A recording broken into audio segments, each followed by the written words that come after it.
Welcome बच्चों, आर9 classes में एक बार फिर से आपका स्वागत है। आज हम लोग पार्ट्स ऑफ स्पीच का सेकंड पार्ट प्रोनाउन पढ़ने जा रहे हैं। प्रोनाउन को हम लोग काफी डिटेल में पढ़ेंगे। A pronoun is a word that replaces a noun or noun phrases to avoid repetition and make sentences clearer। इसका मतलब ये हुआ कि प्रोनाउन का इस्तेमाल नाउन या नाउन फ्रेज के रेपिटेशन से बचने के लिए किया जाता है। इसका इस्तेमाल सिंगुलर में, प्लूरल में अलग अलग शब्दों के साथ किया जाता है। I, you, he, she, it, we, they, who, which, whom, itself, all, ये सारे के सारे प्रोनाउंस के एग्जाम्पल हैं। Why pronouns are used? Pronouns are used to replace noun, primarily to avoid repetition and make sentences flow more smoothly। इसका मतलब ये हुआ कि हम नाउन के रेपिटेशन से बचने के लिए प्रोनाउन का इस्तेमाल करते हैं, लेकिन इसके अलावा हम जब जेंडर की बात करते हैं, मेल या फीमेल की बात करते हैं, तो प्रोनाउन हमें ये बताता है कि हम जिस नाउन के बदले प्रोनाउन का इस्तेमाल कर रहे हैं वो मेल है या फीमेल है। जैसे Eva went to the store and Eva bought milk. यहाँ ईवा एक लड़की है तो हम इसको इस प्रकार लिखेंगे, Eva went to the store and she bought milk. बार बार ईवा का इस्तेमाल ना करके हम लोग ईवा की जगह शी का इस्तेमाल करते हैं। ये एक तरह से रेपिटेशन को रोक रहा है और साथ में जेंडर की आइडेंटिटी को भी बता रहा है वो मेल है या फीमेल है। The book is on the table, it is new, तो बुक के बदले में यहां इट यूज हुआ है। Harry went to the store and Harry bought groceries.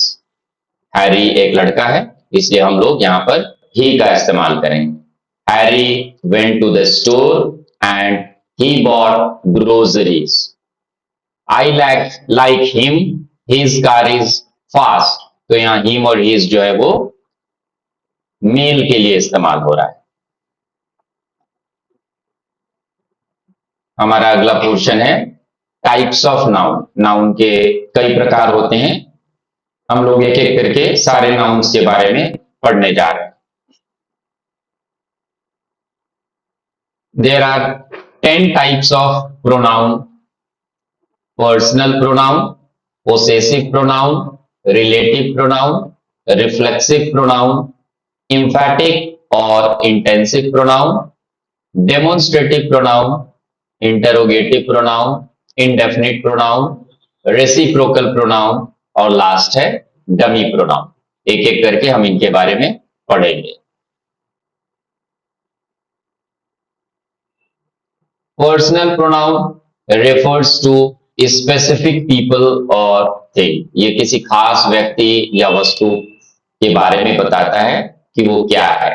I, you, he, she, it, we, they, me, him, her, us, them, ये सब personal pronouns के एग्जाम्पल हो। इंग्लिश ग्रामर में पर्सन जो होते हैं वो तीन प्रकार के होते हैं, फर्स्ट पर्सन, सेकेंड पर्सन और थर्ड पर्सन। इन तीनों ही पर्सन के लिए अलग अलग प्रोनाउन का इस्तेमाल किया जाता है। First person refers to the speaker, जो बोलता है वो फर्स्ट पर्सन कहलाता है, जैसे आई और me. Second person refers to the person being spoken to, जिससे हम बात करते हैं या जो सुनता है उसको हम लोग सेकेंड पर्सन कहते हैं, उसके लिए हम लोग यू का इस्तेमाल करते हैं। और थर्ड पर्सन जिसके बारे में बात की जाती है refers to someone or something else being talked about, जैसे he, she, it, they. Personal pronoun का इस्तेमाल नंबर के हिसाब से भी किया जाता है। हम सिंगुलर की बात कर रहे हैं या प्लूरल की, तो सिंगुलर में हम ही, शी, इट, हिम, हर का इस्तेमाल करते हैं और प्लूरल में वी, अस, दे, देम का इस्तेमाल करते हैं। पर्सनल प्रोनाउन जेंडर स्पेसिफिक भी होता है, वो प्रोनाउन मेल के लिए यूज हो रहा है या फीमेल के लिए यूज हो रहा है या न्यूट्रल जेंडर के लिए यूज हो रहा है, तो अलग अलग वर्ड्स का इस्तेमाल किया जाता है।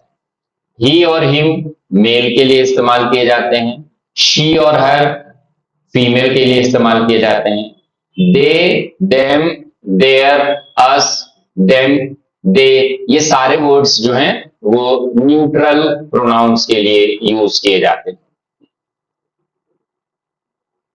जब हम पर्सन की बजाय थिंग्स पे आते हैं, वस्तुओं पे आते हैं, तो इसका भी दो क्लासिफिकेशन होता है। सिंगुलर में वस्तु के लिए इट का इस्तेमाल होता है, जैसे the book is on the table, it is a good book या गुड रीड। तो यहां जो है वो बुक एक वस्तु है, इसलिए हम इट का इस्तेमाल कर रहे हैं और वो सिंगुलर है। जब हम प्लूरल में आते हैं तो वस्तुओं के लिए प्लूरल में दो वर्ड बनाए गए हैं, दे और them. The cars are parked in the lawn, they are all different colours. तो यहाँ कार्स के लिए जो कि प्लूरल में है, दे का इस्तेमाल हो रहा है। I saw the birds in the sky. I watched them fly. यहाँ birds के लिए them का इस्तेमाल हो रहा है। ये दोनों ही एग्जाम्पल प्लूरल्स के थे। थर्ड है हमारा पोसेसिव प्रोनाउन, जिसमें हम ओनरशिप बताते हैं कि यह वस्तु किसका है, जैसे mine, yours, his, hers, its, ours, theirs. This book is mine, तो यहाँ माइन जो है वो एक पोसेसिव प्रोनाउन है। Are those shoes yours, yours possessive pronoun है। The red car is his, the decision was hers, this house is ours, those seats are theirs, the dog wagged its tail. यहाँ पर mine, yours, his, hers, ours, theirs, its, ये सारे के सारे possessive pronounce हैं। Third जो pronoun का प्रकार है वो है रिलेटिव प्रोनाउन, यानी रिलेशन बताने वाला। Relative pronouns are used to connect relative clauses and independent clauses in order to add more information about the people and things, like whom, whose, which, that, when and where. Example हम लोग देख लें, the boy who won is happy. तो यहाँ के पे हम लोग उस लड़के की बात कर रहे हैं जो खुश तो है, परंतु जिसने मैच को जीता है, जिसने जीता है, वॉन। तो यहाँ हु जो है वो रिलेटिव प्रोनाउन है। उसी तरह the girl whom I met is kind, जिस लड़की से मैं मिला वो दयालु है। तो कौन सी लड़की? जो लड़की दयालु है। तो लड़की के लिए whom का इस्तेमाल किया गया है। The teacher whose car broke down is here, तो यहाँ पे whose। The book which you gave me is useful, which। The book that I borrowed from the library is very interesting. The day when we first meet was magical. Let's go to a country where the sun always shines. तो इन sentences में which, that, when और where relative pronouns है। Fourth है हमारा reflexive pronoun. Reflexive pronoun को पहचानने का बड़ा ही आसान तरीका है, वर्ड्स के लास्ट में SELF सेल्फ सिंगुलर में और SELVES सेल्फ प्लूरल में यूज किए जाते हैं। Reflexive pronouns are used to refer back to the subject of the sentence. ये सब्जेक्ट के लिए ही इस्तेमाल किया जाता है, जैसे I saw myself in the mirror, मैंने अपने आप को आईने में देखा। तो आई के लिए माई सेल्फ हुआ। The book itself isn't difficult but it's not fun to read, book के लिए इटसेल्फ यूज हुआ। नेक्स्ट एग्जांपल में they recommend this movie even though they have never seen it themselves, they के लिए themselves use हुआ। SELVES दिखाता है कि ये प्लूरल है। You can solve this problem yourself, ये सिंगुलर है, योरसेल्फ यू के लिए इस्तेमाल किया गया है। फिफ्थ है हमारा इंटेंसिव या एम्फैटिक प्रोनाउंस। इसमें भी सेल्फ और सेल्फ्स का इस्तेमाल किया जाता है, परंतु पहचानने का तरीका क्या है कि ये सब्जेक्ट के तुरंत बाद इस्तेमाल में लाए जाते हैं और ये इम्फेसाइज करता है, इंटेंस करता है सब्जेक्ट को कि सब्जेक्ट के द्वारा ये काम किया गया है। जैसे the president himself gave the speech, तो यहां पर जो हिमसेल्फ है वो प्रेसिडेंट के लिए यूज किया गया है। I myself will bake the cake, I के लिए माई सेल्फ, तो himself, herself, ourself, ये सारे के सारे इंटेंसिव या एम्फेटिक प्रोनाउंस कहलाते हैं अगर ये सब्जेक्ट के तुरंत बाद इस्तेमाल किए जाते हैं। सिक्स्थ है हमारा डेमोन्स्ट्रेटिव प्रोनाउन। डेमोन्स्ट्रेटिव प्रोनाउन का मतलब होता है जब हम किसी वस्तु या व्यक्ति को डिनोट करते हैं, दिखाते हैं, डेमोन्स्ट्रेट करते हैं, तब हम डेमोन्स्ट्रेटिव प्रोनाउन का इस्तेमाल करते हैं। जैसे दिस, दैट, दीज, दोज, इनका इस्तेमाल सिंगुलर और प्लूरल में अलग होता है, नजदीक और दूर की वस्तुओं के लिए अलग होता है। तो सिंगुलर और प्लूरल की हम बात करें तो दिस और दैट जो है वो सिंगुलर होते हैं और दीज और दोज जो है वो प्लूरल में इस्तेमाल किए जाते हैं। नियर और फार की जब हम बात करें तो दिस और दीज का इस्तेमाल नजदीक की वस्तुओं के लिए, क्लोज बाय ऑब्जेक्ट्स के लिए यूज किया जाता है, जबकि दैट और दोज का इस्तेमाल दूर की वस्तुओं के लिए किया जाता है। दिस इज माई बुक, तो ये नजदीक का दिखा रहा है कि ये किताब काफी नजदीक है। दिस इज माई बुक, ये मेरी किताब है लेकिन काफी नजदीक पड़ा हुआ है और साथ में ये सिंगुलर भी है। दैट इज आईफल टावर, तो दैट लग गया मतलब दूर की वस्तु के लिए हो रहा है और ये भी सिंगुलर है। दीज आर माई शूज, तो ये नजदीक के लिए है लेकिन प्लूरल है। दोज आर माई फ्रेंड्स, वे मेरे मित्र हैं, तो दूर की वस्तु के लिए, साथ में प्लूरल।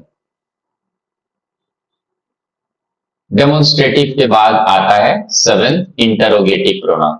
बड़ा ही आसान सा है समझने में। जब हम किसी से कोई क्वेश्चन पूछते हैं किसी अननोन पीपल, ऑब्जेक्ट या चॉइसेस के बारे में, तो हम इंटरोगेटिव प्रोनाउन का इस्तेमाल करते हैं। जैसे who, whom, whose, what, which, ये सारे के सारे इंटरोगेटिव प्रोनाउंस के एग्जांपल्स हैं। Who wants pizza? Whom did you call? Whose car is this? What is your name?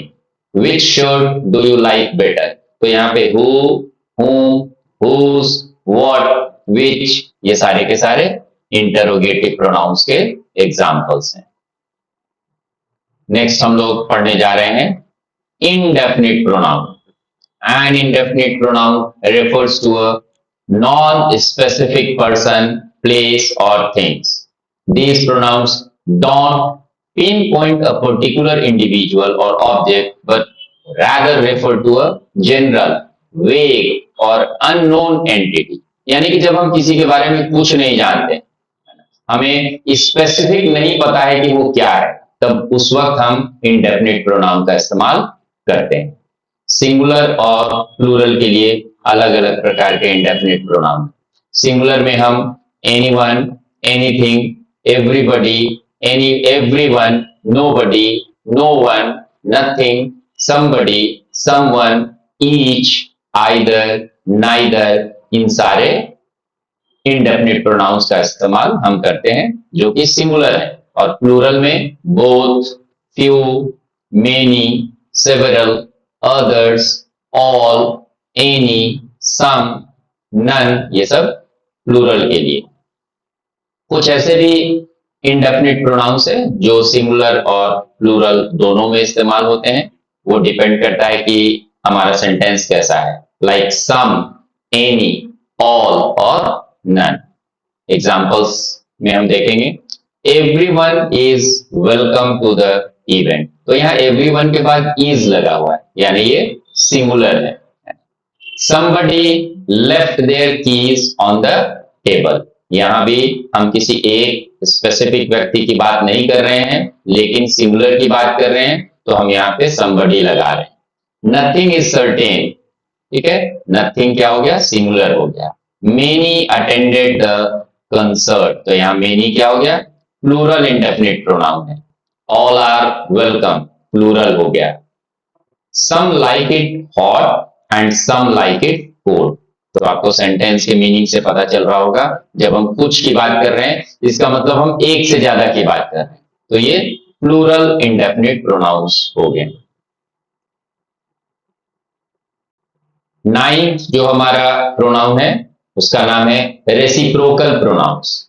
यहाँ पे रेसिप्रोकल प्रोनाउंस में दो ही वर्ड्स दिए गए हैं, ईच अदर और वन अनदर। अब ये डिपेंड करता है कि हम दो की बात कर रहे हैं या दो से ज्यादा की बात कर रहे हैं। अगर हम दो के बीच में रिलेशन स्टैब्लिश कर रहे हैं तब हम ईच अदर की बात करते हैं या ईच अदर का इस्तेमाल करते हैं, और जब हम दो से ज्यादा लोगों के बीच के रिलेशन की बात करते हैं तब हम वन अनदर का इस्तेमाल करते हैं। एक एग्जांपल लें हम, the friends helped each other. The friends helped each other, इसका मतलब है कि दो की बात हम कर रहे हैं, दो फ्रेंड आपस में एक दूसरे की मदद कर रहे हैं। The teammates supported one another, तो यहाँ वन अनदर लग गया, इसका मतलब टीम के हर मेंबर एक दूसरे का सपोर्ट कर रहे हैं, तो ये दो से ज्यादा के लिए हो गया। तो ईच अदर का इस्तेमाल दो के लिए होता है और वन अनदर का इस्तेमाल दो से ज्यादा के बीच में रिलेशन दिखाने के लिए होता है। हमारा लास्ट और 10th प्रोनाउन का पार्ट जो है वो है dummy pronouns. A dummy pronoun, also known as an expletive pronoun, is a pronoun that functions grammatically as a subject or object but has no specific referent or meaning within the sentence. Essentially, it fills a syntactic role without referring to any particular noun, phrase or clause. तो यहाँ पे हम बात कर रहे हैं ऐसे pronoun की जो जिसके बारे में हमें कुछ पता ही नहीं है कि वो क्या है, कौन है, किसके बारे में बातचीत हो रही है ना, तो हम लोग वहां पे डमी प्रोनाउन का इस्तेमाल करते हैं।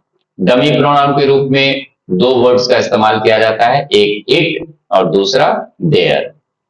It as a dummy subject, it is raining, it is cold today, it is 10 o'clock, it is important to be on time. तो यहाँ इट जो है वो डमी प्रोनाउन है लेकिन सब्जेक्ट के समान यहाँ पे यूज हो रहा है। There as a dummy subject, there is a cat on the roof, there are many books on the shelf, there is a meeting scheduled for tomorrow. तो यहाँ जो देयर का इस्तेमाल किया गया है वो भी डमी सब्जेक्ट के रूप में इस्तेमाल किया गया है। तो बच्चों हम लोगों ने जो 10 प्रकार का प्रोनाउन पढ़ा उसको एक बार हम लोग फिर से रिकैप करते हैं और प्रोनाउन को भी रिकैप कर लेते हैं। A pronoun is a word that replaces a noun or noun phrase to avoid repetition and make sentences clear. तो आपसे जब भी प्रोनाउन के बारे में पूछा जाए तो आप ये बोलेंगे, नाउन के या नाउन फ्रेजेस के रेपिटेशन से बचने के लिए, बार बार इस्तेमाल से बचने के लिए हम उसकी जगह पे प्रोनाउन का इस्तेमाल करते हैं। प्रोनाउन 10 प्रकार के होते हैं, पर्सनल, पोसेसिव, रिलेटिव, रिफ्लेक्सिव, एम्फैटिक जिसे इंटेंसिव भी कहते हैं, डेमोन्स्ट्रेटिव, इंटरोगेटिव, इंडेफिनिट, रेसिप्रोकल और डमी। यहां पर कुछ फिल इन द ब्लैंक्स दिए गए हैं आप लोगों के रेफरेंस के लिए। आप लोग इसको प्रैक्टिस करें और कमेंट में इसका आंसर मुझे जरूर लिखें।